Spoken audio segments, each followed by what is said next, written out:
I'm Ruth Daniell, and I'm originally from Prince George, BC. I've been in Vancouver now for 4 years, and I write poetry primarily, but I'm also really interested in fiction, especially fiction that has an element of like magic realism.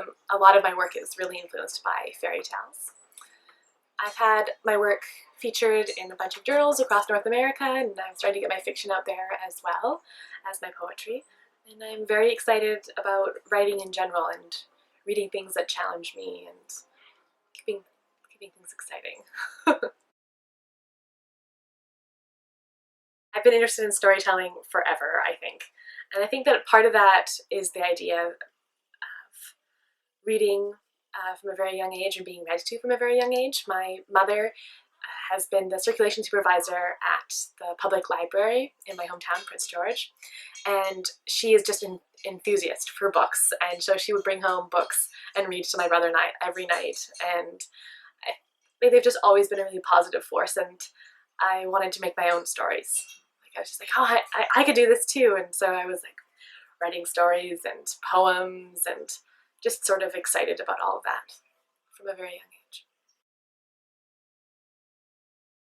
I'm working on a whole bunch of things right now. I guess I'm one of those writers who gets like really excited about something and then gets another idea and gets really excited about something. I'm primarily working on my first poetry manuscript, which is a collection of poems that explores fairy tales from the perspective of like the devoiced or obscure like princess characters. We don't necessarily get to hear from their point of view all the time. And then I also have a contemporary speaker who's sort of viewing her life from this fairy tale lens and looking at contemporary feminist issues like rape culture and or like this like virgin princess ideal and how that is really harmful to not only the princesses but also the people who love those princesses. So that's like my main project. I have a whole bunch of other things that I'm excited about. I've been working on fiction as well, short stories, and I'm really excited about those. And they're influenced by fairy tales as well, but not in the same way. I'm sort of playing around with magic realism and very contemporary stories. And I'm very excited that I am working with Caitlin Press right now with an anthology called Boobs that is all about breasts. And so I'm really excited about that. Nonfiction, primarily prose, a little bit of verse as well, all about breasts and like the challenges and joys and complications around having breasts. Oh, yes. That's under, I published my children's lit as Ruth Johnston, and that's with Small Wonder. This is their third issue right here, and I'm really excited to be working with them. Daniela Lee is at the helm of Small Wonder, and she's doing really cool things, so I'm really excited to be a part of it.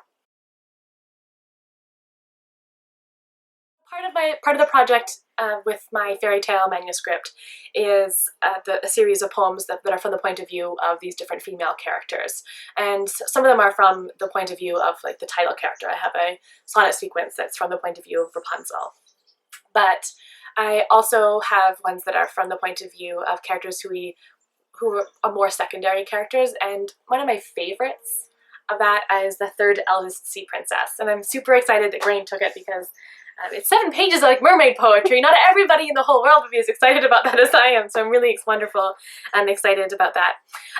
Yeah, so the third eldest sea princess, it begins with an epigraph from The Little Mermaid by Hans Christian Andersen. The next year, the third sister went up above. She was the most daring of them all, and that's why she swam along a wide river that flowed into the sea. So she's the boldest of all of the sisters of The Little Mermaid.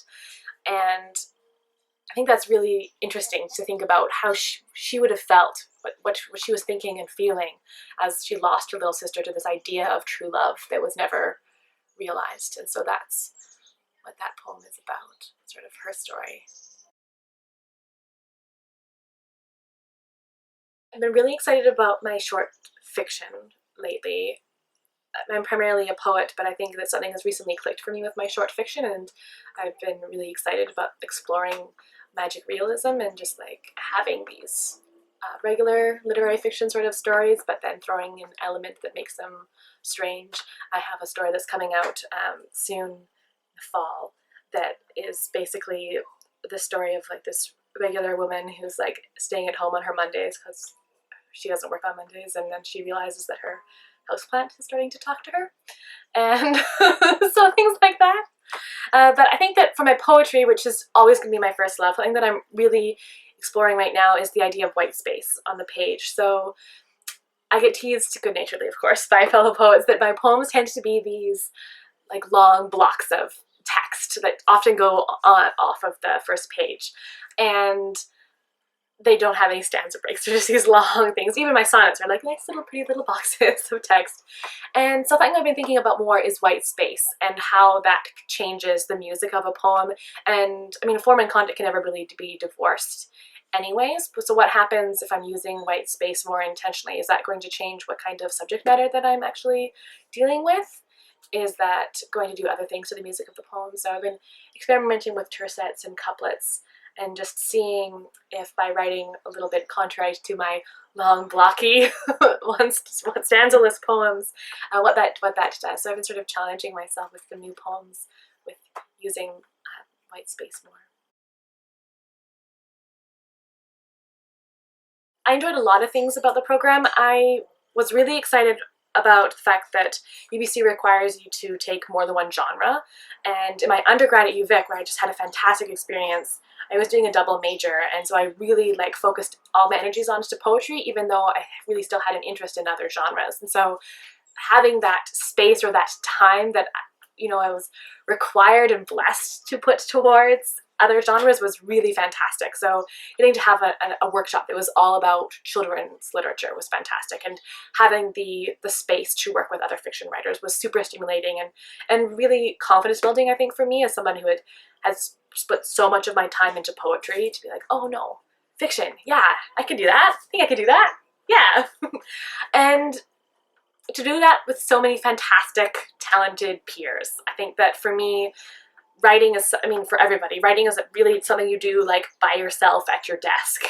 And it's very solitary. And so to get to have that community of other people who know what you're going through, and to be able to like drink milkshakes with them or hot chocolate, well, so sweets, you know, yeah, so sweets. to have other people to have sweets with, and to talk about the process of writing and the challenges and the joys of it, and the faculty as well. I was super lucky to get to work on my thesis with Ria Tregabov, who was fantastic, and I enjoyed all of the faculty as well. Just huge resources and community. I think those are that's a lot of things. It's hard. That's a hard question, Fran. There's a lot of great things about UBC.